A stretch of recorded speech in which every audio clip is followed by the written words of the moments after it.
about how your truck actually makes power. It's not just the throttle, right? It's the engine underneath it that has to carry the load. You can mash the pedal all day, but if the engine isn't built to handle the weight, it's gonna struggle. It's gonna overheat, it's gonna break down. Your body works the same way. Protein builds muscle, and muscle is your body's engine.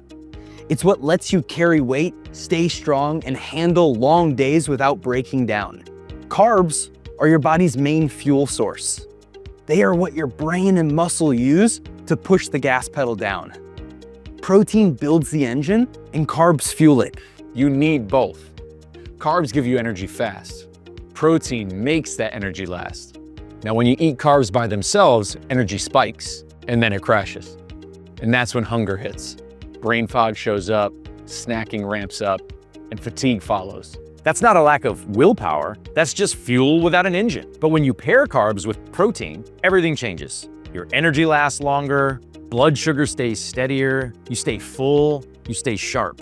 That's power you can actually use on a long day behind the wheel. Let's start with protein. Protein is your foundation. It's what keeps you steady between meals, not reaching for snacks, and not crashing an hour later. Protein helps stabilize your blood sugar, protects your muscle as you age, and supports weight control over time. But for this job, what matters the most is this. Protein helps you stay alert, focused, and steady on the long days behind the wheel. Your goal is simple. Include a serving of protein every time you eat. For most drivers, that's 3 to 4 times per day. Protein doesn't need to be complicated. It's real food. Chicken, fish, beef, eggs, Greek yogurt, nuts and seeds, beans and lentils, tofu, or cottage cheese. The key is making protein easy. You want default options, things you can grab without thinking when the day gets busy. In the truck or at a truck stop, that can look like hard-boiled eggs, Greek yogurt, tuna or chicken packets, nuts, minimally processed protein bars or jerky in a pinch, and planning ahead makes this even easier. You can buy these same options ahead of time and keep them in your truck or refrigerator in your cab. Things like canned beans or even rotisserie or grilled chicken also travel well and hold up on the road. At different restaurants or at home, make protein the anchor of every single meal. Start with grilled or baked meat or fish and add beans when you can. This is where having additional support can help. When weeks get long and routines get messy, simple reminders and structures make a big difference. That's exactly what the free Project 61 app is built for, helping you stay consistent with habits that fit life on the road. Now let's talk about carbohydrates. Carbs are fuel. Your brain uses them, your muscles use them. They help you stay alert, focused, and moving. Carbs are not the enemy. However, the type of carb and how you eat it matters. Whole food carbs work best. They burn slower and give steadier energy. Think fruits, oats, rice, potatoes, beans, and whole grains. These carbs support energy without the crash.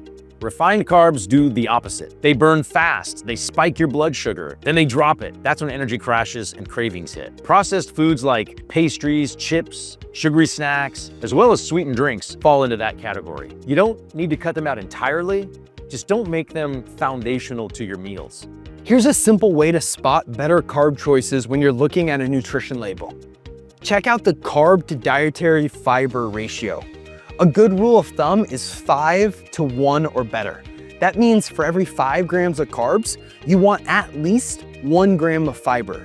More fiber slows digestion, keeps blood sugar steadier, and helps you stay fuller longer.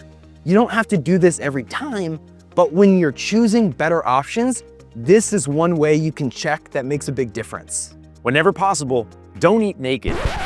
Carbs, that is. It's best not to eat carbs by themselves. Instead, pair them with protein to make energy steady and avoid sharp drops that may leave you sort of foggy and drained. When it comes to portions, keep it simple. You don't need a scale, you don't need to necessarily count calories. Just use your hands. For most meals, a palm-sized portion of protein, 1 to 2 cupped hands of carbs. Protein matters more consistently than carbs, so start there. Now here's what that looks like in real life. Eggs with fruit, chicken with rice, a salad with meat like grilled chicken or beans, nuts with popcorn. Simple, repeatable. This is a framework to lean on, not something you have to follow perfectly every time. You'll have solid days, you'll have off days. That's normal. But remember, you eat 3 to 4 times a day, that's 21 to 28 chances every week to move the needle. consistency beats intensity. Fuel well, and the rest of the axles get easier. In the next video, we'll cover healthy fats and fiber, the stabilizers that keep everything running smoothly.